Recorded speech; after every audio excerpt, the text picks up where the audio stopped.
sauter du haut du clocher.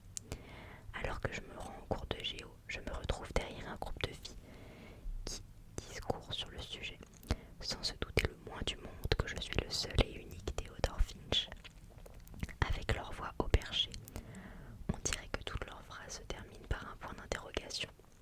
Ça donne, paraît-il qu'il avait une arme, et elle a dû la lui arracher des mains.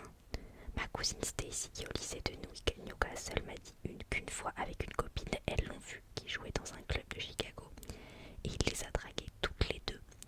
Moi, mon frère était là quand il a allumé les feux d'artifice, et il paraît qu'avant que la police ne l'emmène, il leur a fait: si je vois pas le bouquet final, je veux être remboursé. T'imagines? Apparemment, je suis irrécupérable et dangereux. Ouais, exactement. Je suis là, bien réveillée, et accrochez-vous parce que vous n'avez encore rien vu. J'ai entendu dire qu'il avait fait ça pour une fille. Je leur glisse avant d'entrer en classe d'un pas nonchalant. Je m'installe. Moi, le tristement célèbre Finch, avec l'impression d'être invincible, regonflé à bloc, étrangement surexcité, comme si je venais juste d'échapper à la mort. Je jette un regard aux alentours, mais personne ne prête la moindre attention à moi, ni d'ailleurs à Monsieur Black, notre prof, qui est littéralement l'homme le plus énorme que j'ai jamais vu. Il est toujours écarlate, au bord du coup de chaleur ou de la crise cardiaque, et entre deux mots, il siffle comme une bouilloire. J'ai passé mon existence entière en Indiana, les années de purgatoire comme je les appelle, en ignorant que j'habitais à une quinzaine de kilomètres du point culminant de l'État. Personne ne me l'avait jamais dit, ni mes parents, ni mes sœurs, ni mes professeurs, jusqu'à ce jour précis, en cet instant capital où nous avons abordé le chapitre Balade en Indiana, ajouté au programme cette année dans le but d'éveiller les élèves aux richesses historiques de leur état d'origine, afin qu'ils puissent tirer fierté de leurs racines. Sans rire, Monsieur Black s'effondre sur sa chaise en se raclant la gorge. Quoi de plus approprié pour entamer ce nouveau semestre que de débuter par le point culminant? À cause de sa respiration sifflante, difficile de déterminer si les informations qui nous distillent l'enthousiasment vraiment.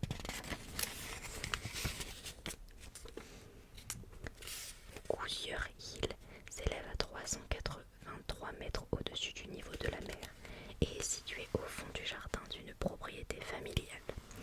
En 2005, un scout du Kentucky a obtenu la permission d'y créer un sentier et une aire de pique-nique, ainsi que d'y planter un panneau. Je lève la main, mais il m'ignore. Tandis qu'il continue à parler, je garde la main en l'air en me disant: et si je grimpais là-haut? Est-ce que la vue est différente quand on est à 383 mètres? Ça ne semble pas très élevé, mais visiblement, il y en a qui en sont fiers. Et d'abord, qui suis-je pour décréter que 383 mètres c'est que dalle, hein? Le prof finit par m'adresser un signe de tête, les lèvres serrées comme s'il les avait avalées. Oui, monsieur Finch. Il pousse un soupir digne d'un centenaire en me jetant un regard méfiant et plein d'appréhension. Je propose d'organiser une sortie scolaire. Il est capital de visiter les merveilles de l'Indiana tant qu'il est encore temps, car au moins 3 personnes dans cette classe vont décrocher leur diplôme et quitter notre magnifique état à la fin de l'année. Et qu'en auront-ils tiré, à part une éducation au rabais dispensée par l'un des pires systèmes scolaires de notre pays? De plus, c'est difficile d'imaginer un endroit pareil sans se rendre sur place, comme le Grand Canyon ou Yosemite. Il faut y être pour prendre toute la mesure de leur splendeur. Je ne suis qu'en partie sarcastique, disons à 20%, pourtant Monsieur Black réplique: merci, Monsieur Finch, sur un ton bien éloigné du remerciement. Je m'attelle à dessiner des collines dans un coin de mon cahier, en hommage au point culminant de notre état, sauf qu'on dirait juste des gros tas informes et des serpents volants. Théodore a raison, certains d'entre vous vont partir du lycée à la fin de l'année pour aller ailleurs. Avant de quitter notre bel état, prenez donc le temps de le découvrir, de l'explorer. Un fracas soudain l'interrompt. Une retardataire a fait tomber un livre et en voulant le ramasser, a laissé dégringoler toutes ses affaires. Ce qui déclenche l'hilarité générale parce que nous sommes au lycée, que nous sommes donc ultra prévisibles et que la moindre occasion est bonne pour se marrer, surtout si c'est aux dépens de l'un de nos camarades. La fille qui a tout fait tomber est Violette Marquet, la Violette Marquet du clocher. Elle est rouge écrevissée, je vois bien qu'elle voudrait mourir, mais pas en se jetant d'un haut d'un sommet, cette fois plutôt sur le mode pitié que la terre s'ouvre sous mes pieds et m'engloutisse. Je connais ce sentiment mieux que ma mère, mes sœurs et Charlie de sentiment qui m'accompagne depuis que je suis née. Comme le jour où en sport, je me suis assommée en faisant une tête devant Sus Haynes, ou la fois où j'ai tellement ri qu'un truc a jailli de mon nez pour atterrir sur Gab Romero. Et bien sûr, pendant toute la durée de la 4e de septembre à juin. Et donc, parce que j'y suis habituée et que cette violette est à 2 crayons de fondre en larmes, je flanque un de mes livres par terre. Tous les regards se tournent vers moi. Je me penche pour le ramasser, en voyant volontairement valser tous les autres. Dans les murs, les têtes, les vitres, et pour faire bonne mesure, je tombe à la renverse avec ma chaise. Ma performance est accueillie par des ricanements, des applaudissements, quelques fêlés et un sifflement exaspéré de la part de Monsieur Black. Quand vous aurez fini, Théodore, j'aimerais poursuivre. Je me relève, je redresse ma chaise et ramasse mes livres en faisant la révérence. Puis je salue à nouveau et je me rassis en souriant à Violette qui me lance un regard où la surprise se mêle au soulagement et à une certaine inquiétude. J'aimerais penser qu'il y a également une pointe de désir, mais ce serait prendre mes rêves pour des réalités. Je lui adresse mon plus beau sourire, celui qui me permet d'obtenir l'absolution maternelle lorsque je rentre tard ou simplement parce que je suis bizarre. Sinon, quand je surprends le regard de ma mère, les rares fois où elle ose poser les yeux sur moi, elle a l'air de se demander d'où il sort celui-là. Il doit tenir de son père, ce n'est pas possible. Violette me rend mon sourire. Je me sens instantanément mieux parce qu'elle se sent mieux et parce qu'elle me sourit à moi, le pestiféré du lycée. C'est la 2e fois dans la journée que je lui sauve la mise. Théodore au cœur tendre, comme me surnomme ma mère.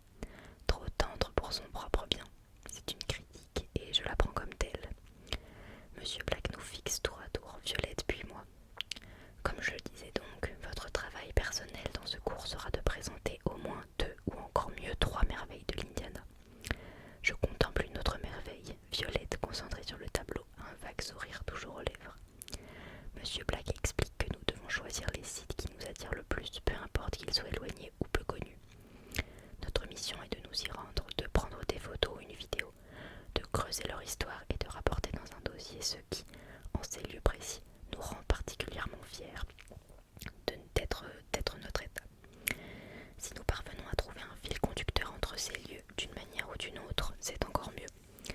Nous avons tout le semestre pour fignoler le projet et rendre un travail sérieux. Vous vous mettez par groupe de 2, cela comptera pour 35% de votre note. Je lève à nouveau la main. On peut choisir notre partenaire?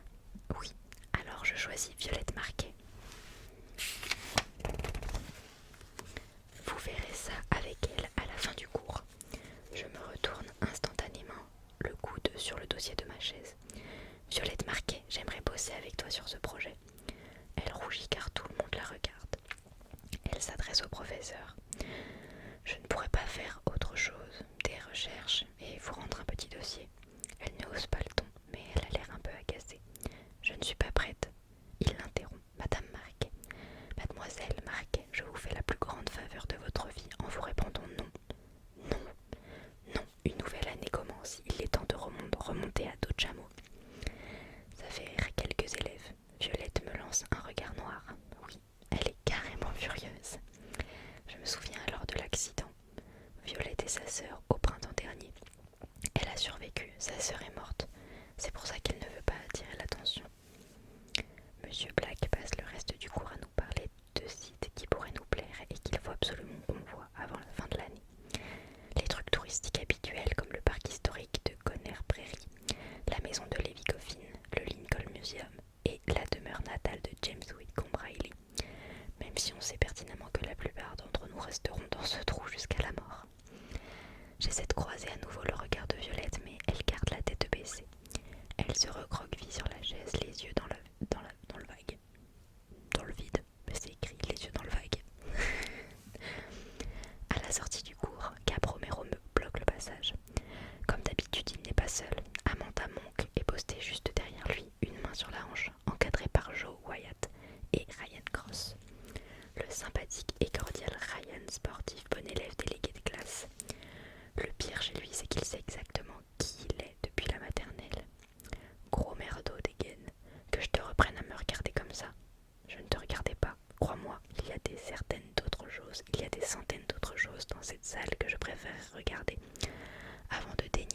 les yeux sur toi, y compris le gros cul de Monsieur Black. PD. Gros merdo et moi, nous sommes ennemis jurés depuis le collège. Il m'arrache mes livres des mains et même si c'est une intimidation du niveau CP, je me sens une grenade familière de haine se matérialiser au creux de mon estomac. Sa fumée toxique envahit mes poumons, me remonte dans la gorge. Exactement la même sensation que j'ai éprouvée l'an dernier, juste avant de soulever un bureau et de le jeter. Non pas sur Gros Merdo, comme il se plaît à le croire, mais sur le tableau noir de la salle de Monsieur Guéry. T'as plus qu'à les ramasser maintenant, pétasse. En passant, il me flanque un grand coup. J'ai bien envie de lui enfoncer la tête dans son casier puis de plonger la main dans sa grande gueule pour lui arracher le cœur. Parce que le truc, quand je viens de me réveiller, c'est que je ressens tout plus fort, comme pour rattraper le temps perdu. Mais à la place, je compte jusqu'à 60 en me forçant à sourire bêtement. Je ne serai pas collée, je ne serai pas virée, je vais rester calme, je vais me taire, je suis très sage. Monsieur Black observe la scène depuis le pas de la porte. J'essaie de lui adresser un signe de tête détaché pour lui montrer que tout va bien, que tout est sous contrôle, pas de problème. Je n'ai pas les mains moites, je n'ai pas le sang qui bat aux tempes. Circuler, y a rien à voir. Je me suis fait la promesse que cette année ne serait pas comme les précédentes. Si je parviens à garder un train d'avance sur tout, y compris sur moi-même, je devrais pouvoir rester bien présent ici et maintenant et pas seulement à moitié là.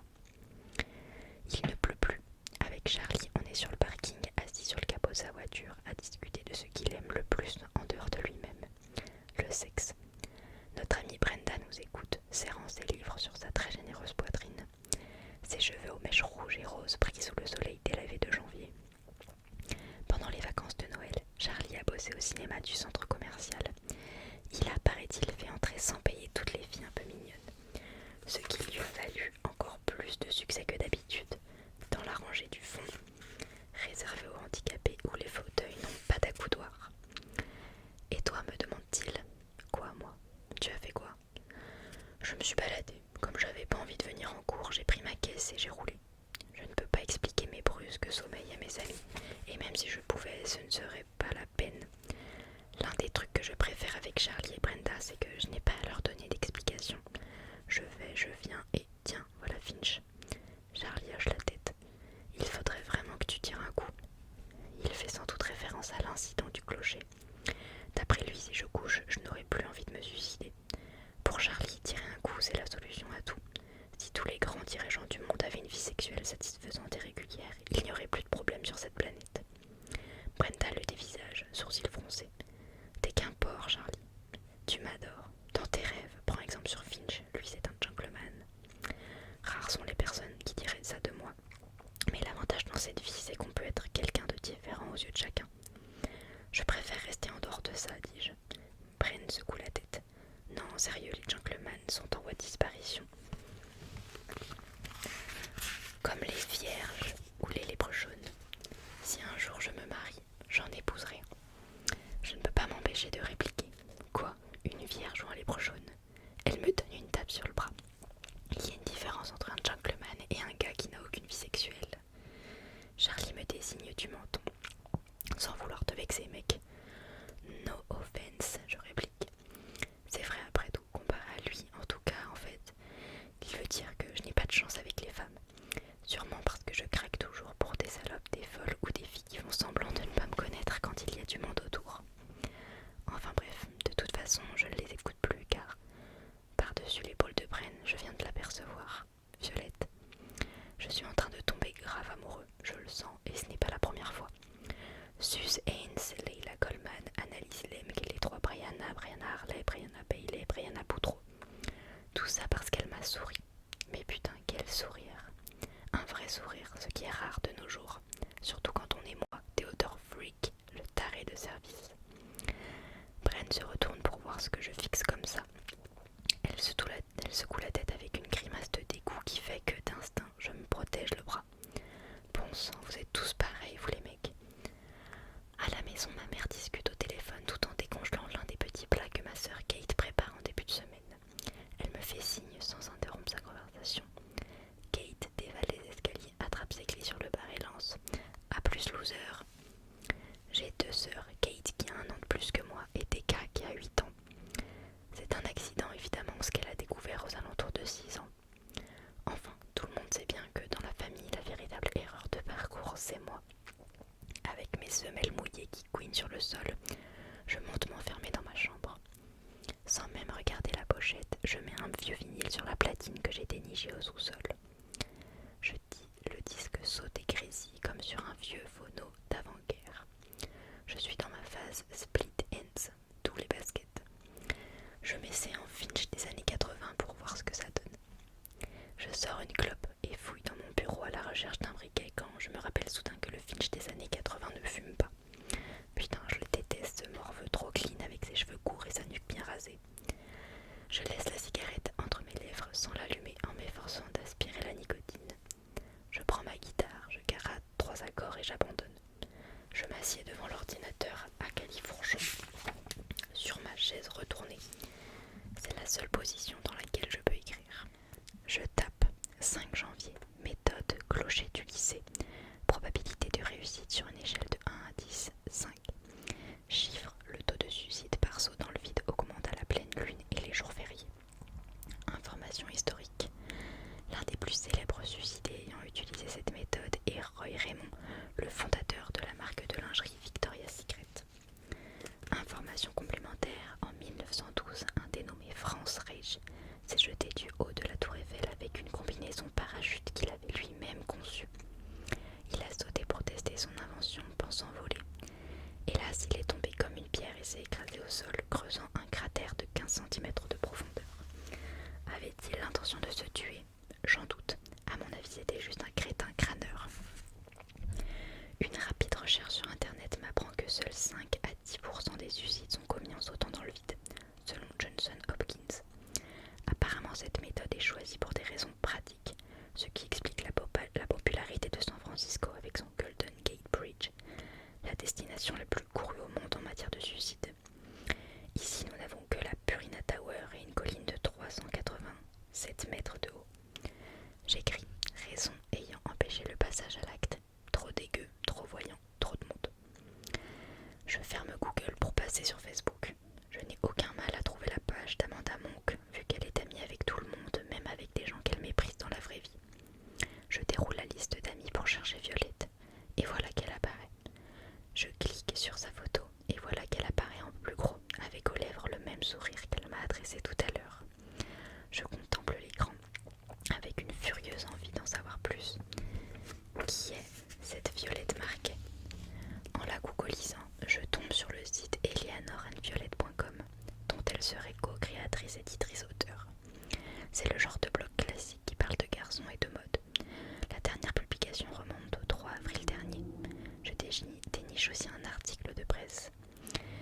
Eleanor Marquet, 18 ans en terminale au lycée de Bartley, membre du conseil des élèves, a perdu le contrôle de son véhicule sur le pont de A Street aux environs de minuit 45 le 5 avril. L'accident serait dû au verglas et à la vitesse. Eleanor a été tuée sur le coup. Sa sœur de 16 ans, Violette, qui occupait la place passager, n'a souffert que de blessures sans gravité. Je lis et relis l'article avec un nœud d'angoisse dans le ventre. Et là, je fais un truc que je m'étais promis de ne jamais faire. Je m'inscris sur Facebook, juste pour pouvoir la demander en ami. Le fait d'avoir un profil Facebook me donnera l'air plus sociable et normal et atténuera peut-être la côte tragique de notre rencontre au bord du suicide, de sorte que je paraisse plus rassurant. Je fais un selfie avec mon téléphone, mais j'ai l'air trop sérieux. Sur le deuxième, j'ai l'air d'un crétin. J'opte donc pour le troisième qui est un mélange des deux. Je mets mon PC en veille pour éviter de vérifier toutes les 5 minutes si elle a accepté. En attendant, je joue de la guitare, je lis quelques pages de Macbeth pour le lycée, puis je dîne avec Deka et maman, une tradition qui remonte à l'an dernier après le divorce. J'ai beau ne pas avoir un gros appétit, j'adore ce repas car c'est l'un des rares moments de la journée où j'éteins mon cerveau. Maman commence par sa question préférée. Alors Deka, qu'est-ce que tu as appris aujourd'hui? Elle nous interroge toujours sur les cours, ça lui donne l'impression de faire son devoir de mère. Dek répond, j'ai appris que Jacob Barry était un connard. Elle parle de plus en plus mal ces derniers temps. On dirait qu'elle essaie d'obtenir une réaction de maman, de voir si elle écoute vraiment. Deka, fait-elle d'un ton las.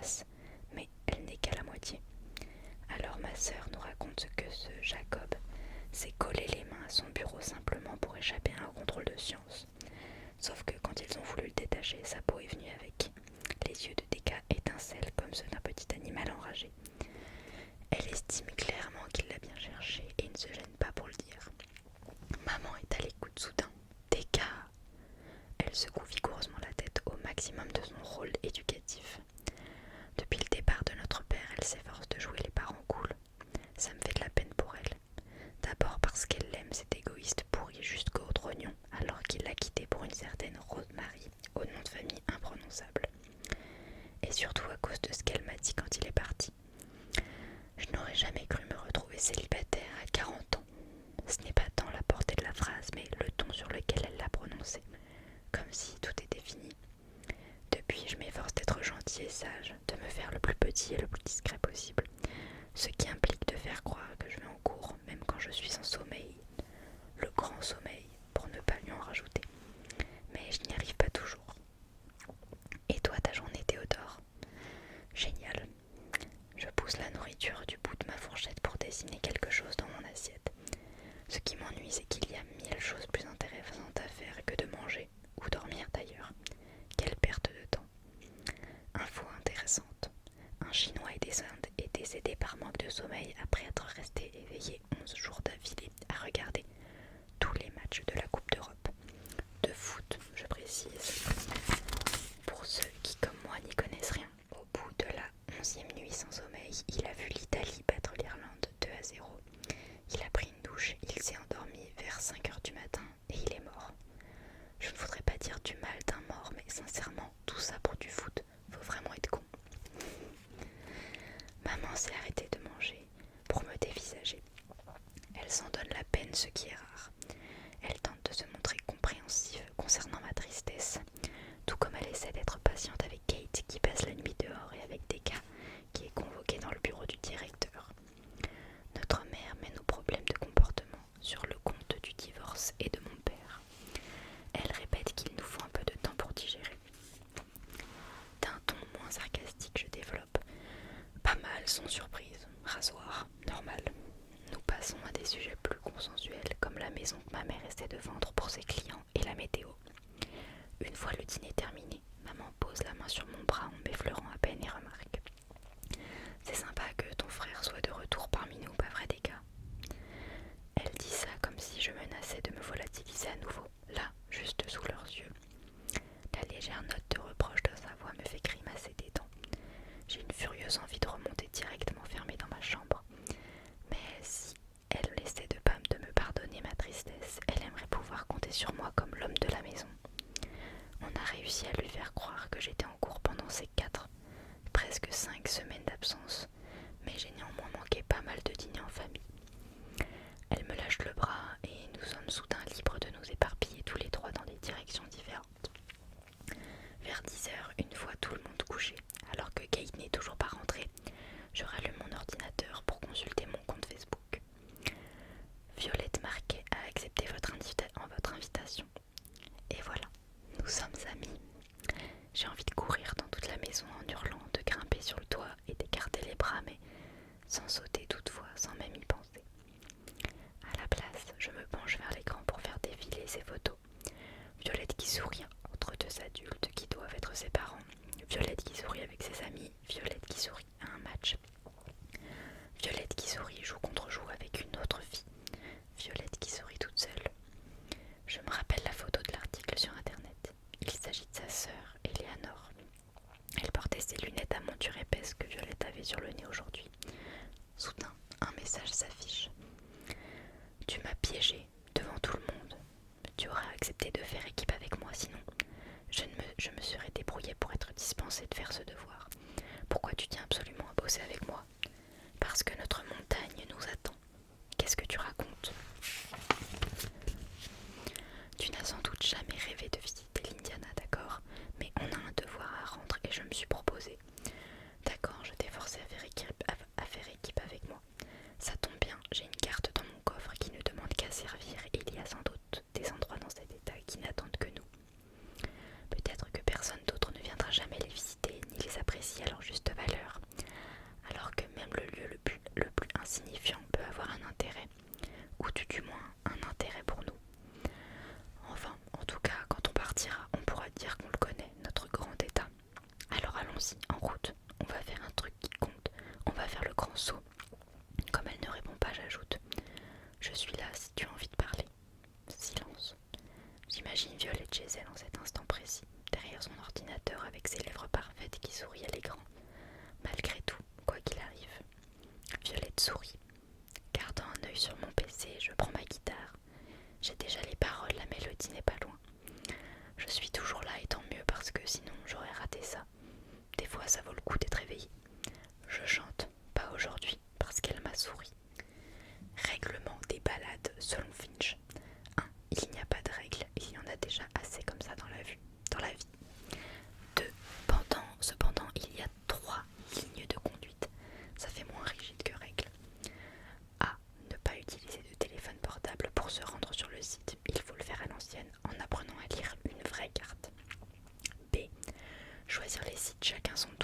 se laissant cependant porter là où la route nous mène, ce qui implique d'accepter le grandiose, l'insignifiant, le bizarre, le poétique, le beau, le laid, le surprenant, exactement comme dans la vie, mais absolument inconditionnellement, résolument rien d'ordinaire. C'est, sur chaque site, laisser quelque chose, une sorte d'offrande, un genre de géocaching perso, loisir qui consiste à utiliser la technologie du GPS pour rechercher ou dissimuler un objet. Sauf que ce ne serait pas un jeu et que ce serait juste entre nous. Le principe du géocaching, c'est prendre un truc, laisser un truc. Comme d'après moi, nous allons tirer quelque chose de chacun de nos visites. Pourquoi ne pas laisser quelque chose en retour? Et puis, c'est une manière de marquer notre passage, de laisser une trace. Et voilà pour cette lecture chuchotée. Donc on a pas mal avancé dans le livre. Vous voyez, au début de ce livre, les choses elles se mettent un petit peu en place. On comprend tout de suite que Finch, eh ben, il a des pensées suicidaires en fait, et que, voilà, qu'il a déjà fait plusieurs tentatives de suicide, etc. Donc c'est pour ça que je dis que c'est vraiment pas un livre pour les enfants, c'est un livre super dur. Moi je l'ai déjà lu, je l'ai terminé. Je vous mens pas que quand quand j'ai lu le premier chapitre pendant la lecture chuchotée, ça m'a donné envie de tout lire. Donc j'ai déjà tout lu. Et franchement, je vous le dis, il m'a fait pleurer à la fin quoi. Il est dur. C'est pas un livre où vraiment tu ressors heureux. C'est plus un livre